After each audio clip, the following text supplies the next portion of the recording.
Attention gamers, today I want to talk about Orianna, the bronze ballerina, because no one can deny the power of a properly placed tin titty twister, but unfortunately locking in this Samsung Galaxy smug creepy ball fetish doll and constantly yearning for that perfect twist of 5 tits simultaneously often comes with some adverse side effects like hanging around entirely too long during fights, tantalizing about pulling that trigger on a perfect twist until pop goes the weasel, or having a severe case of separation anxiety from your ball time after time, making your team wonder if your keyboard got disconnected or if you are just purposely trying to punish them, only to then take your ball and play by yourself, practicing time trials for your speed run attempts of shortest time between spawning and getting slayed. And so today we are going to take a look at a recent case of Orianna Syndrome.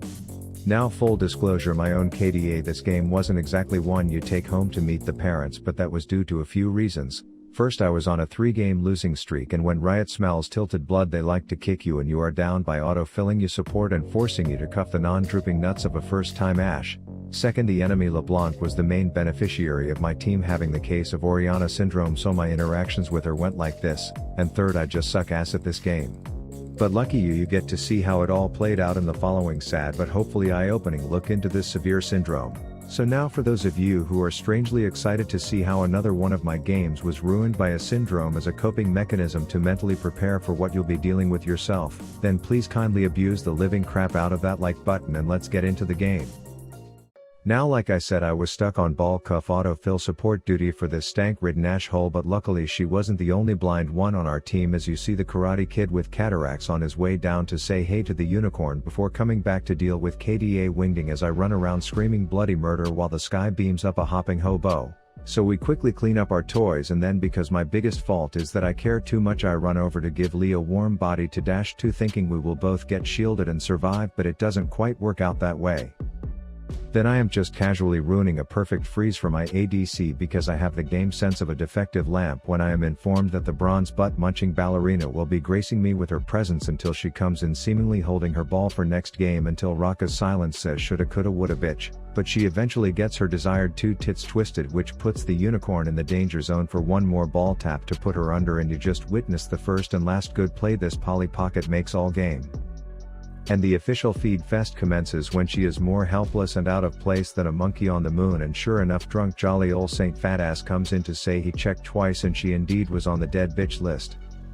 Then into the river with the hopes of preventing obese Santa from stealing our money shot, and I'm over here full hypochondriacing about catching stupidity from Ori's ball until we have the bad guys running away, to which she says hey, get back here, you have a dragon to steal, and sure enough he does just that before dying. So heads down like we just lost the Super Bowl, and our consolation unicorn ass flashes away as well, forcing us to settle for watching the Sonic shitter punch Plasma Patty to death as Hoppy Zelda ports in. And I thought 4 was greater than 2, but apparently Ori and Ashe are too busy quizzing each other so they can become board certified vaginas, which results in Lee dying and me wondering why the hell I still play this piss pit of a game. And I guess the outcome of that shitfest has given the enemy team the confidence of 6 Donald Trumps all mashed together into one walking abomination of cockiness as they claim our jungle as their new pissing grounds, which is great until Fat Santa decides there is absolutely nothing he won't do to ensure all his presents get delivered to the pathetic, hopeless little rusting ratchet hoes on my team who have nothing else to live for, as I contribute by missing an ult on the fattest hitbox in the game before shielding the ungrateful slut and landing 2 straight autos in a row for the kill.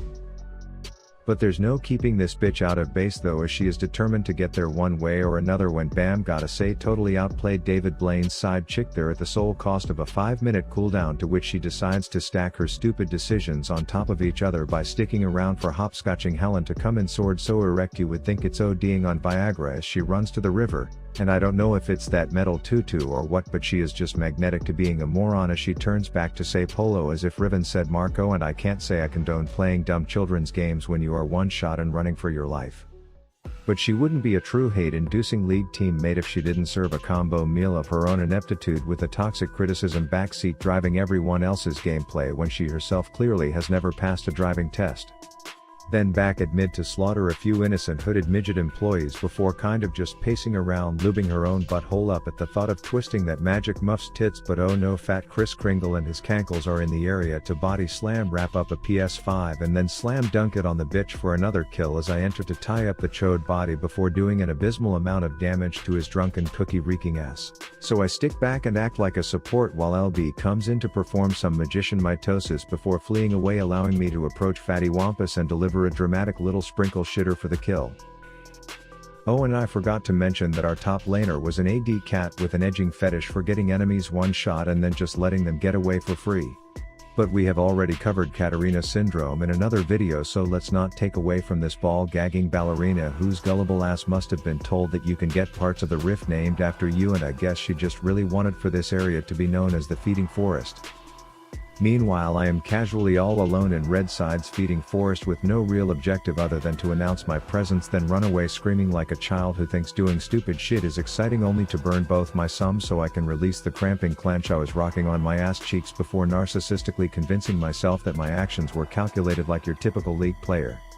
And at this point you really start to see the death speed running trials pick up by Polly Pocket here, as her ball is literally spazzing the hell out, paranoid with PTSD from the spanking it's been through all game, begging not to be sent toward that handful of hopping 200 years, but at least she puts up a solid fight. Then back to mid where we see her getting more caught than a dumb river carp who just wanted a damn worm, seemingly rounding up people to get kill participation before fleeing back and dying as I punish the fat perv with my titty lasers for his role in the abusing of our team's glaring handicap all game.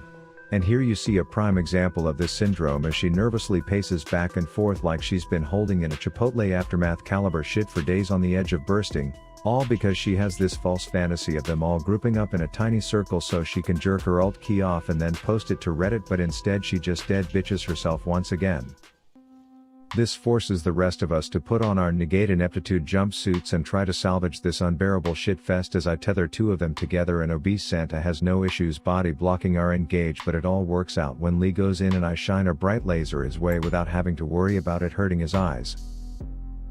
Wait time trial number 2. In effect, this metal mongoloid has had her back winded up to completion and aimed straight for danger as Riven's sword says this slay is sponsored by Cialis, and then ejaculates for the E-limb. Then you see her mid once again butt ass naked, just flaunting it, wafting the air with free gold pheromones all so she can compete for a kill steal on the golden fat ass, which unsurprisingly lands her back in base. And in case you want to see what happened on the front end of that shit fest, it began by her ulting the mage clone, but I can't talk because I tried to cue it as well. And a minute later, when her positioning once again has her bent over and dilated, she desperately twists a tit and I'm like, see what happens when you actually use your abilities? Psych, that bitch still died right after. That said, the crime didn't go unpunished, as right after, in the midst of some highly contested red meat, I tied up the suspect with the sword and gave her the light show, which was enough to prompt the dragon pit impasse we all needed. Then we catch that loser Laura Longsword all caught out in a bad part of town, and I throw everything I have at the hoe while the ball gagger sits on her ult to save it for 2 seconds later when she wiffle ball bats with that bitch and then gets chopped and slopped like a piece of meat before getting a watermelon bashed on her dumb head in what would have been an easy pick. Anyways, we catch jolly old Saint Fat Fuck trying to mess with our camera, so Lee does one of his dashy kicky things to bring the holiday hobo my way so I can Star Spangled Banner his ass. And things got a bit dirty, which unsurprisingly resulted in additional dead bitch donations being made, followed by her putting on the "I'm the coach, you all suck and here is why" hat, which for some reason seems to be most people's reaction when they fuck up and die. But hey, it's not like a minute later when literally everyone else on her team sees danger approaching and that's to flee. She decides to stare that danger in the dick and say, "Here's a cute little tit twist, now please put me out of my misery because I'm just wasting oxygen at this point." And finally, in the consummation of this cuck fest, we discover Miss Fed Head in the shrubs, blade fully bonered up, wrapped to slice and dice us into a salad as Ori once again holds her ball like it'll accrue interest until it's too late, to which everyone votes to call the get me out bus, and I say no because I am apparently a masochist, but luckily it didn't seem to matter as the game ended shortly after anyways. And so the memorable performance ends in a resounding 2-14 for the lady with a smaller than desirable ween on the damage meter and another fat L for your boy. Saj Rav out. How can I carry when Rift Alexa won't stop saying?